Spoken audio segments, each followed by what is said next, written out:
Good night. My name is Lim Kim Piu. So I think it is good for the Muslim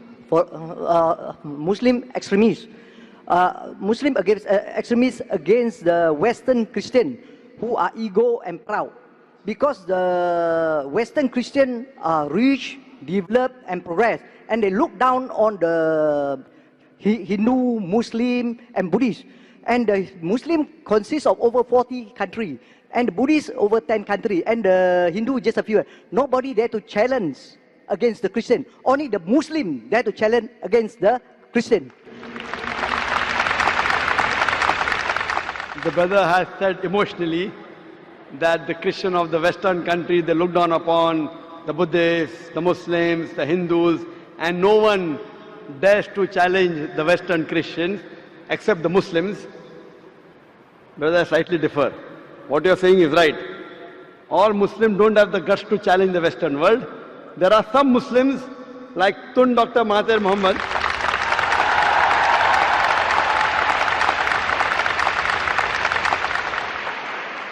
All the Muslims don't have the guts.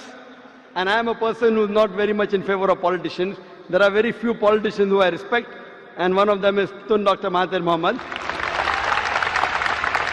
And I remember when I met him the first time several years back in Abu Dhabi, we were discussing, and he said that if the Muslims, if the Arabs stop dealing in dollars, America will come on its knees immediately. There are few politicians who I really care. One was King Faisal of Saudi Arabia. He had the guts. I remember when you read his biography, that when oil was discovered, he said, let's have the meeting in the desert. And that time when they pressurized the Muslims, King Faisal said that we are Badus, we are Bedouin, we are Arabs, we can go back to the desert. What will happen to you when we stop giving you oil? And I believe one of the sayings of Dr. Tun Mahathir Mohamad was that if he had the control of the oil, what the Arabs had, he would have ruled the world.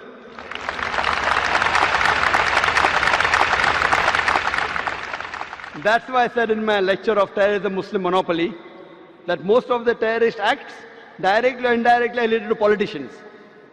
They try and create the vote bank, they create all this problem. In Islam, we do not believe that we should look down upon one another based on caste, color or creed. Allah says in the Quran, in Surah Hujurat, chapter number 49, verse number 13, Ya ayyuhan nasu inna khalaqnakum min zakarin wa unsa wa jalnakum shu'uban wa qaba'ila lita'arafu inna akramakum indallahi atqakum inna Allaha alimun khabir. O humankind, we have created you from a single pair of male and female and have divided you into nations and tribes so that you will recognize each other, not that you shall despise each other. And the most honored in the sight of Allah subhanahu wa ta'ala is the person who has taqwa. The criteria for judgment in the sight of Allah subhanahu wa ta'ala, the only way one human being can be superior to the other human being is not by wealth, it's not by color, it's not by creed, it's not by sex, but it is taqwa, it is God consciousness, it is piety, it is righteousness. In Islam, we do not believe one human being is superior because of wealth or color or caste or creed. It is taqwa. And I do agree with you. I do agree with you totally that the Western world, they think that they are superior.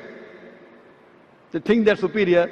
The only way you can be superior is by being extra God conscious, by being righteous, by being pious, not by setting rules. And when the Western world talks about justice, when they talk about freedom of expression, if it does not hurt them, you have freedom of expression. If it hurts them, no freedom of expression. And the Western world talking about justice, I feel that one of the most unjust countries in the world are the Western countries. They talk about justice, but they are far away from justice. However much they are trying to attack Islam, Islam is growing. Islam is growing. There are, mashallah, few Muslims who speak against the Western world, and the Western world tries and shut their voice. That's what they tried to do to ex-Prime Minister, but mashallah, Allah helped him and he came up again. We know the history. And that's what they do, that those Muslims who speak the truth, because of my being very vocal and speaking the truth. The Western world doesn't like me speaking the truth. I'd like to give an example. I have been to UK several times. In 2010, when we had the Wembley Arena, we had the NEC Arena in Birmingham, there the Home Secretary took objection to one of my statements. I said that killing innocent people is prohibited in Islam. And I said that thousands of people killed in the Twin Tower is to be condemned. The thousands of human beings killed in Twin Tower blast in 9/11 is to be condemned. More than 50 people killed in the London tube blast is to be condemned. More than 180 people killed in Bombay in the train blast has to be condemned. But I told the Muslim, don't put a full stop. Besides condemning all this, I also condemn the thousands of innocent people killed in Afghanistan, in Iraq and Palestine. So the Home Secretary of UK put a ban. Zakir cannot enter UK. I told that the thousands of Americans killed in the Twin Tower I condemn. More than 50 Britishers killed in London condemn. More than 180 Indians killed condemn. But I was careful that thousands of innocent people killed in Afghanistan. I didn't say thousands of Afghanistanis. Because the Western world considers some are terrorists. So I was careful in using my statement, thousands of innocent people killed in Afghanistan, in Iraq, in Palestine. So they want to ban me. They talk about freedom of expression. As long as you don't expose them, they don't mind.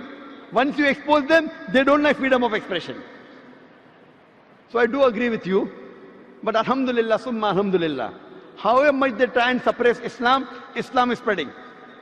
The more they try and suppress Islam, the more Islam is spreading. Whatever they do, because Allah has given a promise that this deen will prevail over all the deens. And today, what the Western world is fearing maximum, they fear Islam. That's the reason they're bringing all these restrictions, etc.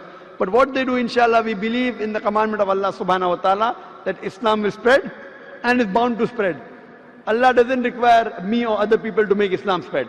Allah has given a promise in the Quran, and inshallah, very shortly, you will see this coming true, that the power from the Western world will be taken away. Hope that answers the question.